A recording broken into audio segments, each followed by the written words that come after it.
Recording by Eddie Winter. In Search of the Castaways, or the Children of Captain Grant, by Jules Verne. Book 2, Chapter 5. The Storm on the Indian Ocean. 2 days after this conversation, John Mangles announced that the Duncan was in longitude 113 degrees 37 minutes, and the passengers found, on consulting the chart, that consequently Cape Bernouilli could not be more than 5 degrees off. There must be sailing then in that part of the Indian Ocean which washed the Australian continent, and in 4 days might hope to see Cape Bernouilli appear on the horizon. Hitherto the yacht had been favoured by a strong westerly breeze, but now there were evident signs that a calm was impending, and on the 13th of December the wind fell entirely. As the sailors say, there was not enough to fill a cap. There is no saying how long this state of the atmosphere might last. But for the powerful propeller, the yacht would have been obliged to lie motionless as a log.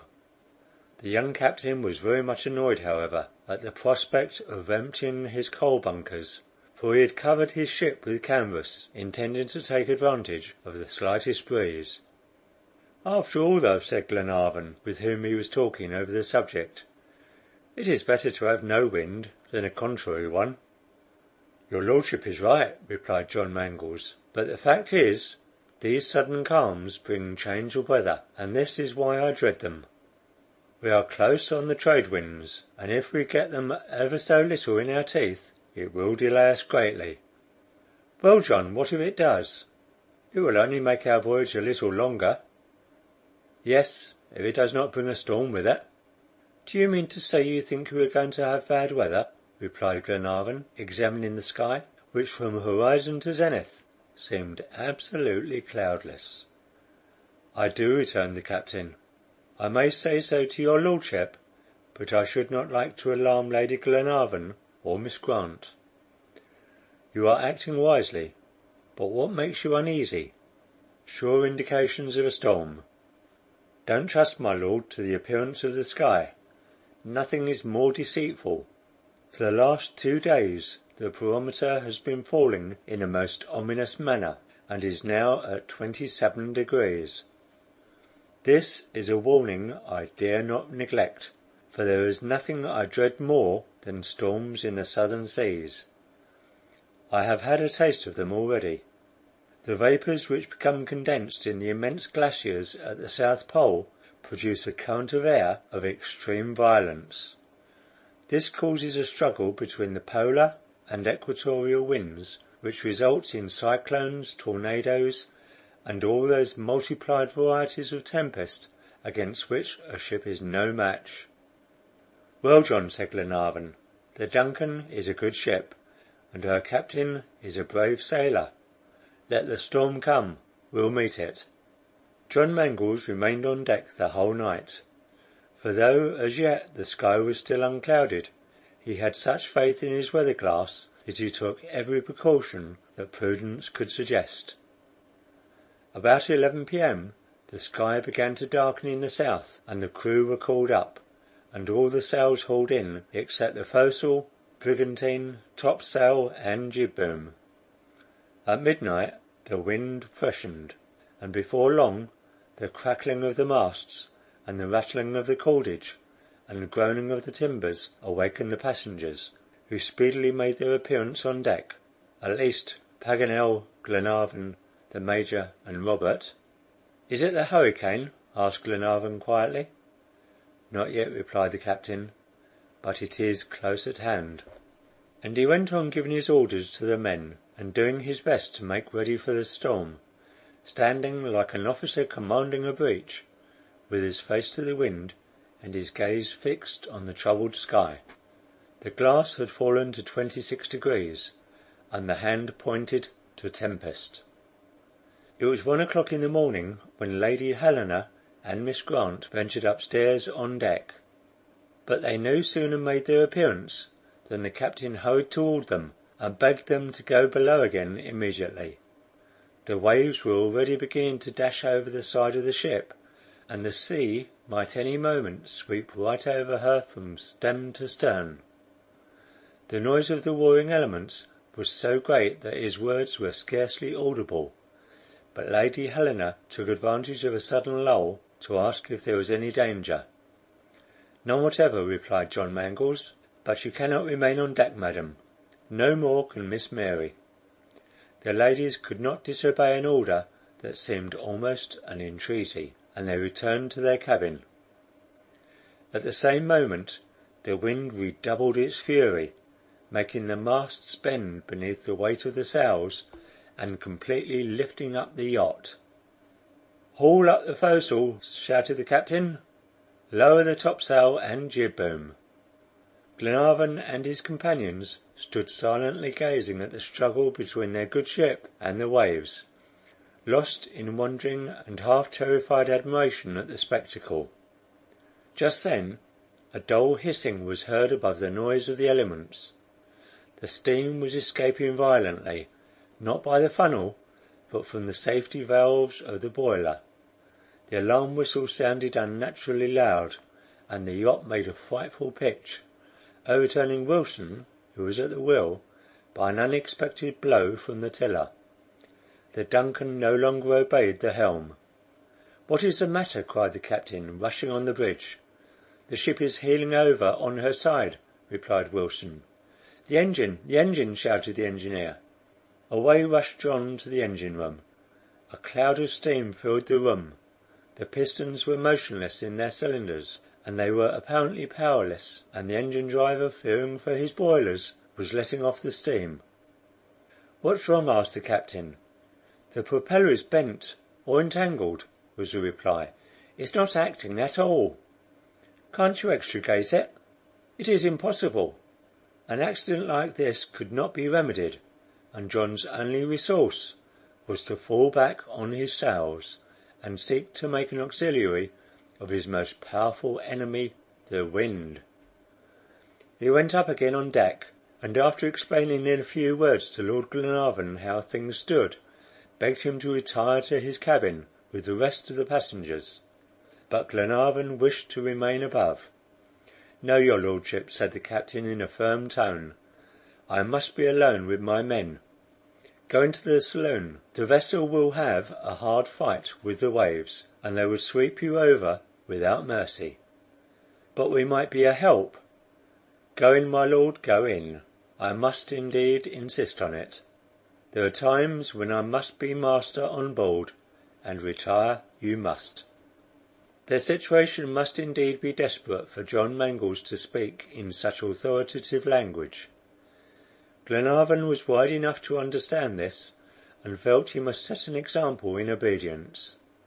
He therefore quitted the deck immediately with his three companions, and rejoined the ladies, who were anxiously watching the denouement of this war with the elements. "He's an energetic fellow, this brave John of mine," said Lord Glenarvan as he entered the saloon. "That he is," replied Paganel. "He reminds me of your great Shakespeare's boatswain in the Tempest, who says to the king on board, 'Hence, what care these roarers for the name of king? To cabin! Silence! Trouble us not!'"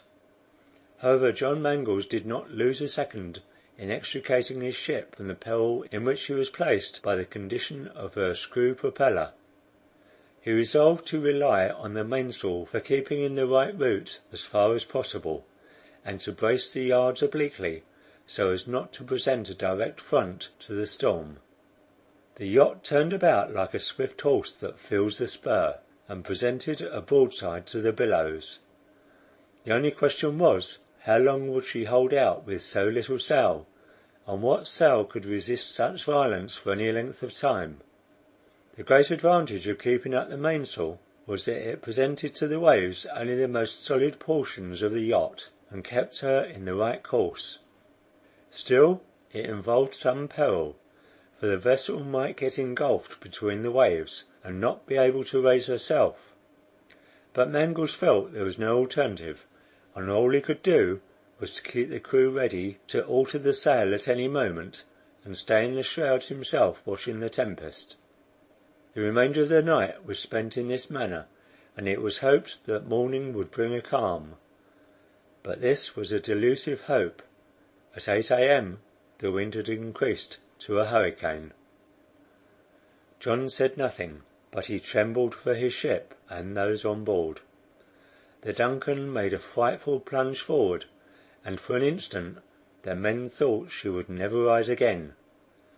Already they had seized their hatchets to cut away the shrouds from the mainmast, but the next minute the sails were torn away by the tempest and had flown off like gigantic albatrosses.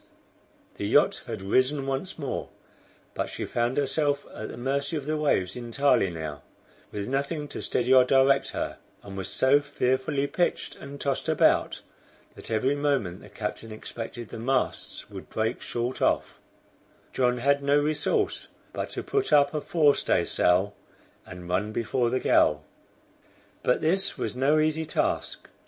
20 times over he had all his work to begin again, and it was 3 p.m. before his attempt succeeded. A mere shred of canvas though it was enough to drive the Duncan forward with inconceivable rapidity to the northeast, of course in the same direction as the hurricane. Swiftness was their only chance of safety. Sometimes she would get in advance of the waves which carried her along, and cutting through them with her sharp prow, bury herself in their depths.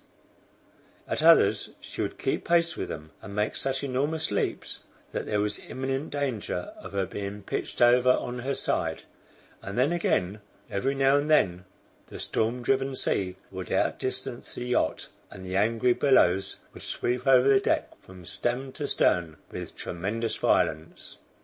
In this alarming situation, and amid dreadful alternations of hope and despair, the 12th of December passed away, and the ensuing night John Mangles never left his post, not even to take food.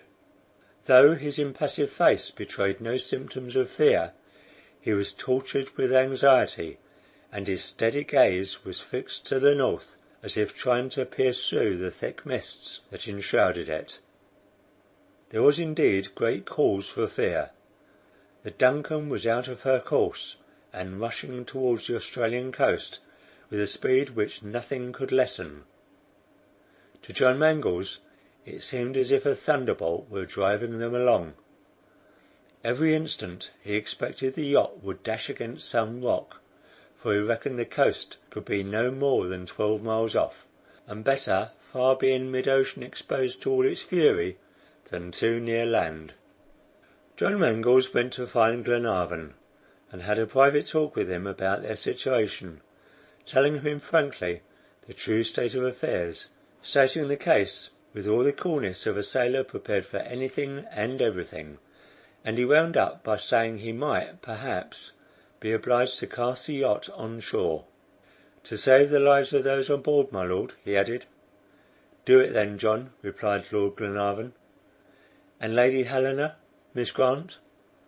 "I will tell them at the last moment, when all hope of keeping out at sea is over. Will you let me know?" "I will, my lord." Glenarvan rejoined his companions, who felt they were in imminent danger, though no word was spoken on the subject. Both ladies displayed great courage, fully equal to any of the party.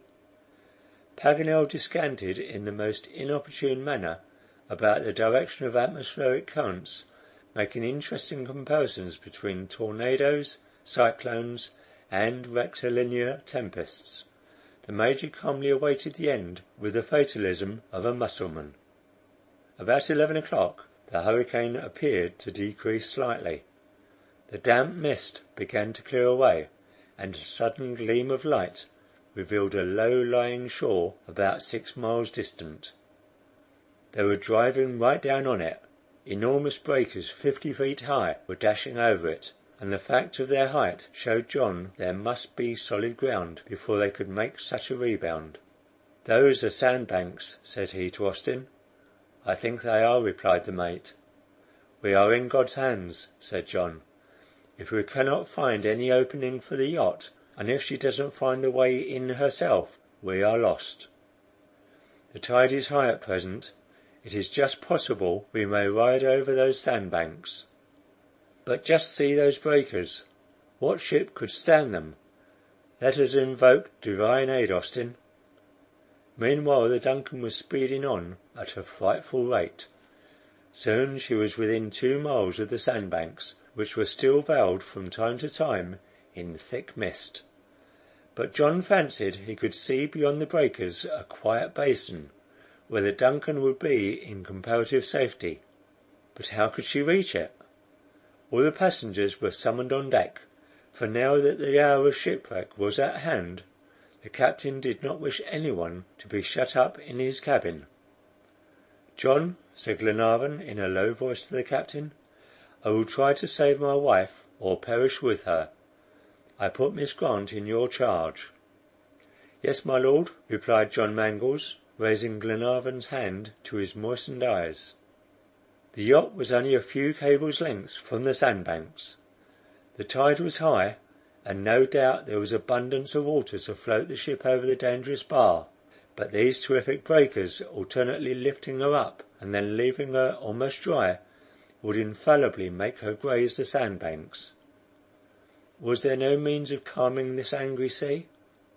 A last expedient struck the captain. "The oil, my lads!" he exclaimed. "Bring the oil here." The crew caught at the idea immediately. This was a plan that had been successfully tried already. The fury of the waves had been allayed before this time by covering them with a sheet of oil. Its effect is immediate, but very temporary. The moment after a ship has passed over the smooth surface, the sea redoubles its violence, and woe to the bark that follows. The casks of seal oil were forthwith hauled up, for danger seemed to have given the men double strength. A few hatchet blows soon knocked in the heads. They were then hung over the larboard and starboard. "Be ready," shouted John, looking out for a favourable moment.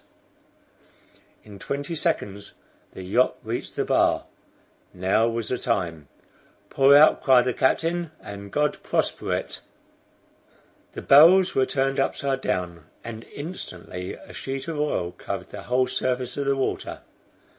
The billows fell as if by magic, the whole foaming sea seemed levelled, and the Duncan flew over its tranquil bosom into a quiet basin beyond the formidable bar. But almost the same minute the ocean burst forth again with all its fury, and the towering breakers dashed over the bar with increased violence. End of Book 2, Chapter 5.